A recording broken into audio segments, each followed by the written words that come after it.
관리자 페이지 코드 시연을 시작하도록 하겠습니다. 우선 관리자, 그러니까 중개인으로 로그인을 해야만 마이 페이지에 갔을 때 매물 관리 버튼이 보이게 되고요. 이때 처음 매물 관리 버튼을 누르게 되면 하우스 에이전트 컨트롤러에 있는 이제 하우스 UI 컨트롤러라는 리퀘스트 매핑을 가진 데를 호출을 하게 되고, 이제 왼쪽에 보이는 왼쪽에 보이는 메뉴의 자료를 가지고 오기 위해서 로그인한 에이전트의 정보를 가지고 이제 중개 중인 매물, 완료 매물, 인기 매물, 그리고 구글 차트에 대한 정보를 서비스랑 DAO를 거쳐서 에이전트 아이디로 가져온 다음에 모델에 저장을 하고 있습니다.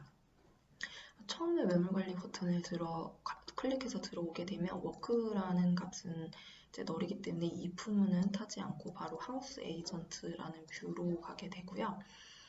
이렇게 만든 이유는 이제 워크라는 변수에 저장된 값에 따라 그러니까 include 되는 JSP를 다르게 하기 위해서였고요.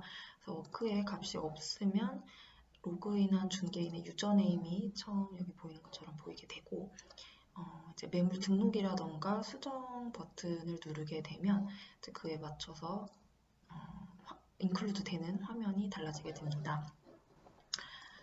이제 매물 등록과 수정 같은 경우에 보게 되면, 그래서 매물 등록 버튼을 누르면 쿼리 스트링으로 하우스 UI 컨트롤러로 다시 가서 워크의 레지스터라는 값을 보내주게 되고요.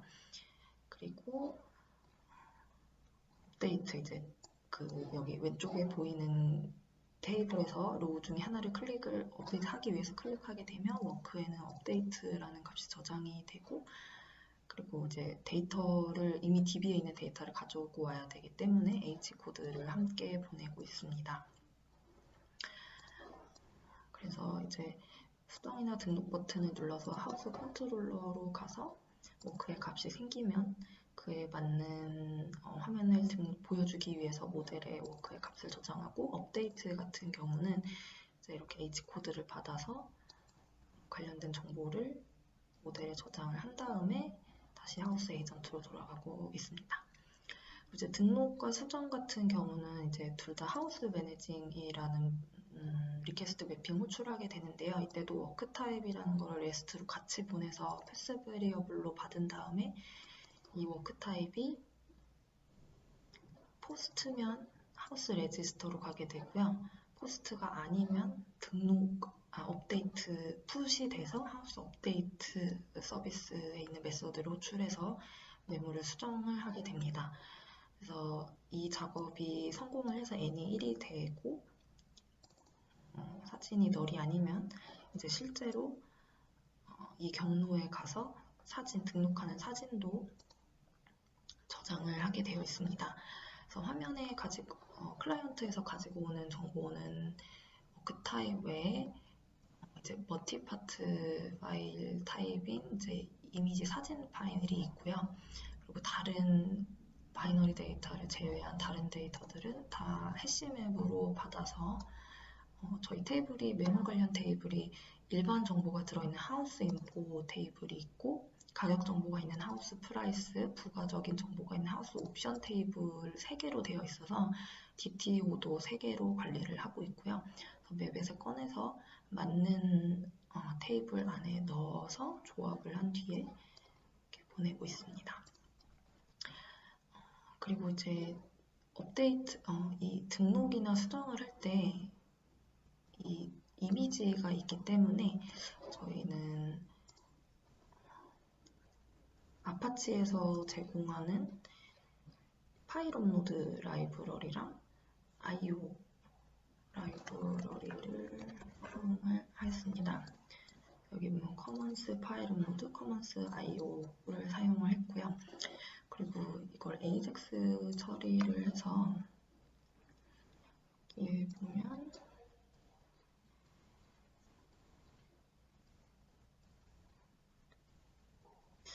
AJAX 폼을 사용하기 위해서 jQuery 폼 플러그인을 하나를 사용을 하였고요. 그래서 이제 레지스터를 예로 보여드리면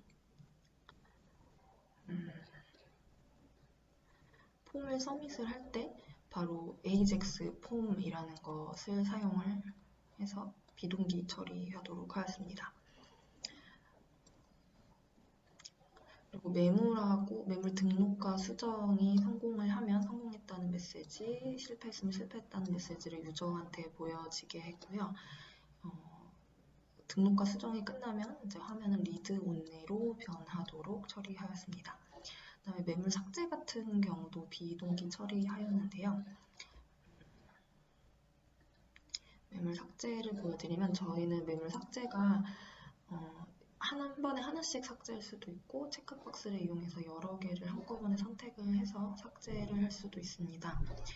그래서 여기서 돌면서 포문을 돌면서 델리스트라는 배열에 인풋박스 체크된 애를 찾아서 푸시를 해서 이제 AJAX로 하우스 매니징 슬래시 딜리트 그리고 이제 딜리스트 배열을 함께 보내서 이제 받은 배열을 arrays.as 리스트로 리스트화 시킨 다음에 하우스 대리라는 메서드로 전달을 하였습니다.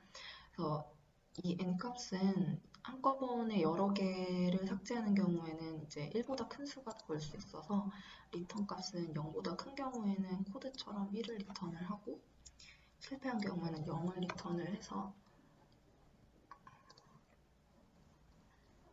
AJAX에서 받아서 1이면 성공적으로 삭제되었다는 메시지, 0이면 실패했다는 메시지를 유저한테 보여지도록 했고요. 실제 화면에서도 리스트가 삭제가 되어야 하기 때문에 그 부분은 찾아서 이제 리무브 하는 방향으로 처리하였습니다. 또 구글 차트에 대한 시연을 하도록 하겠습니다. 우선 코드는 여기 구글 차트 홈페이지에서 참고를 하였고요. 그래서 여기에 이런 예제 코드들이 있는데 차트 종류가 많아서 그냥 이제 차트가 종류가 다르면 패키지를 다른 곳에서 받거나 아니면 옵션에 대한 정보가 좀 다르거나 하는 정도의 차이이고 이제 기본 골격은 똑같다는 것을 확인을 했고요. 그래서 제가 실제로 DB에서 가져와서 넣어줘야 하는 정보는 이 addrow에 2차원 배열로 넣어주면 되는 것을 확인을 하였습니다. 그래서 일단 저는 두 개의 차트, 바 차트랑 파이 차트를 사용을 하였고요. 바 차트인 경우에는 이 중계 중인 매물의 숫자 월 그리고 중계 완료 매물의 숫자 월을 그 addrows의 2차원 배열로 넣어주었는데요. 일단 코드를 함께 보시면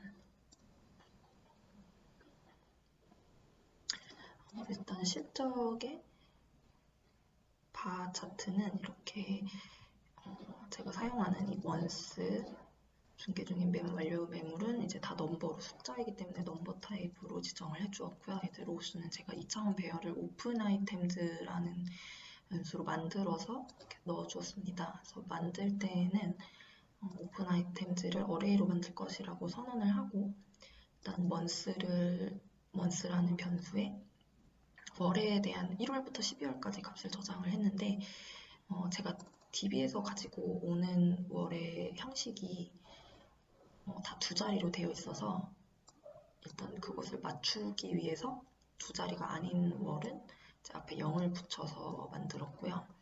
그 다음 중첩 포문 안에서 제가 가지고 오는 두 가지 데이터를 2차원 배열로 넣어 주었는데 이 하우스 바이 레지스터 데이시랑 하우스 솔드 바이 에이전트 카운트 두 개 모두 페퍼를 잠깐 보여드리면 네, 하우스 인포라는 테이블에서 두 개 다 가지고 오고 있고요. 그래서 이제 매물의 수를 카운트하고 등록 일자 혹은 이제 클로즈드 데이트 종료 일자를 이제 월만 형식으로 가지고 오고 있고 이제 이 월을 그룹핑을 해서 그 숫자를 카운트하면 이제 매물의 수가 나오게 됩니다. 그래서 정보를 가지고 와서 하나씩 꺼내서 월이랑 비교해서 같은 월이면 그 안에 푸시를 그 매물의 숫자를 푸시를 하는 형태로 하고 있고 그래서 이거는 이제 등록된 매물에 대한 포문이고요. 다음 이거는 종료 완료된 매물에 대한 포문입니다. 그래서 여기는 register date, close date로 확인을 하고 있습니다. 그래서 이렇게 포문이 끝나면 오픈 아이템즈라는 배열이 만들어지는데요.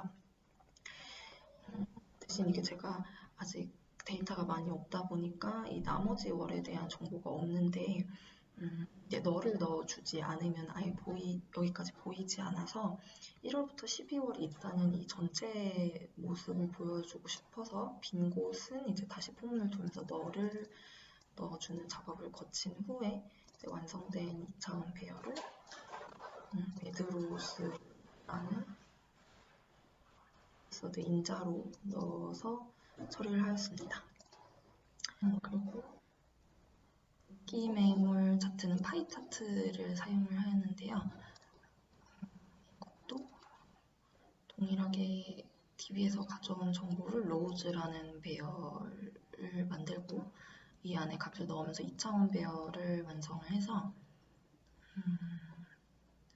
이 add rows의 인자로 넣어서 처리하였습니다. 이렇게 완성된 애들은 셀온로드 콜백이라는 메서드에 인자로 넣어 주어야 제가 정한 위치의 div 안에 이름을 찾아서 차트를 그려지게 되어 있습니다.